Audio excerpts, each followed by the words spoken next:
Hi everyone, I'm Dr. Johnston. Welcome to a featured crime analysis. Now, typically you may remember that when I do these, it oftentimes involves a follow-up to a previous episode that we've done.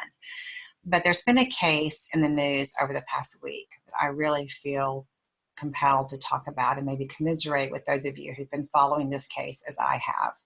So here is a little bit of the backdrop to this case.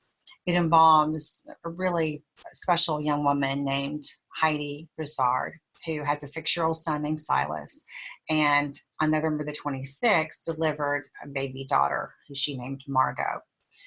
Heidi is engaged to Shane Casey, and they welcomed Margot in with open arms. December the 12th, again, Heidi's home from the hospital. There were no complications. The baby's doing great. She takes Silas to school. She comes home around 8:30, and for all intents and purposes, she just vanishes. Shane tries to call her later in the day, doesn't reach her, but he's not super worried because she has plenty of friends. She's kind of out and about. But by 6 o'clock at night, first a couple of things happen. He can't find her. He's contacted her friends, and he gets a call from Silas's school saying, "Where are you? Where's Heidi? I still have Silas here," which is very unusual for Heidi. And for all accounts, she's just a great mom. She would never just forget to leave her 6-year-old at school. So he goes and picks up Silas. He comes home and he calls the police. And initially nobody has any idea. There's no sign of a struggle. All of the baby stuff is there. All of Heidi's stuff is there. And so for the past week, there's been just a frantic search for this mom and this baby. Last night, things changed. And a woman named Magen Fieramusca was arrested and charged with a number of crimes, potentially murder, because they found a deceased woman who appears to be, sadly, Heidi. Margot was also found. She's now 3 weeks old. She appeared to be unharmed, and apparently from what I've been reading, she was taken to the hospital, checked out, everything was fine, temporarily placed in foster care, just so she can, they can do a DNA test to make sure that in fact this is Margot.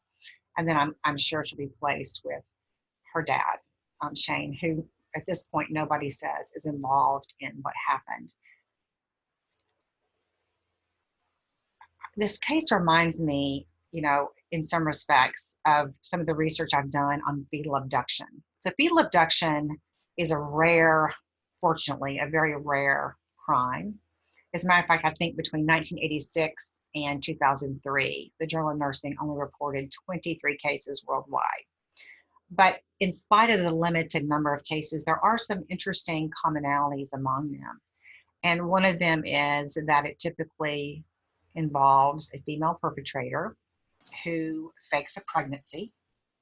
Oftentimes she fakes this pregnancy not so much because she's desperate to be a mom. As a matter of fact, ironically, some of the moms some of the perpetrators of fetal abduction syndrome have had children taken away from them.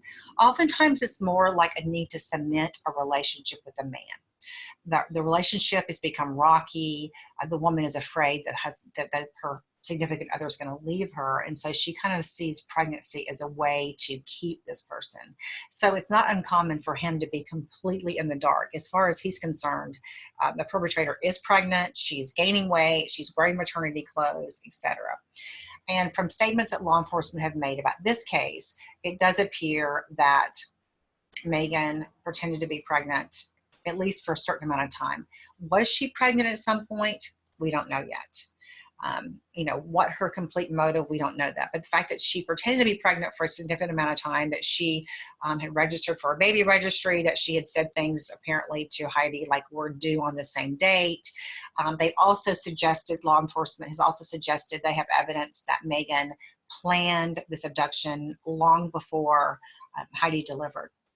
So it's this kind of deliberate and premeditated planning to take a baby for we don't know what reasons yet. That really makes me feel like these cases are similar in some respects, even though I want to point out this is not a fetal abduction case because, Margot was fully term and she's 2 weeks old when this happened.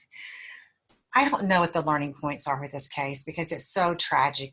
When I did my research on fetal abduction, some of the things I came across were, you know, if somebody's offering free baby clothes, then take somebody with you, because there were cases where literally a woman would kind of troll for a victim on Craigslist by offering baby clothes, or offering to give people a ride. Or there were people who weren't really close or acquaintances, and all of a sudden when the woman becomes pregnant, this acquaintance suddenly became more involved in her life. So I'm always looking for a safety angle when I cover true crime. Is there a way that we can learn from this and prevent it from happening? And, in this situation, what is the learning point here? I mean, don't trust anybody.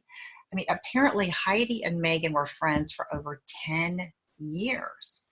So I'm hopefully we'll find out a lot more answers, in the days to come. But I just, like I said, felt a need to talk about this case because it is so sad and so heartbreaking, and it just has, as all crime does, it has ripple effects that will go on for a long time. So not only will Margot not have a mom, but Silas has lost a mom, and Shane's a single dad, and whatever Megan's life was like before this, her life is over for all intents and purposes. So there's just a ripple effect when we talk about crime. So I guess if there is anything that I want to say at the end is maybe to,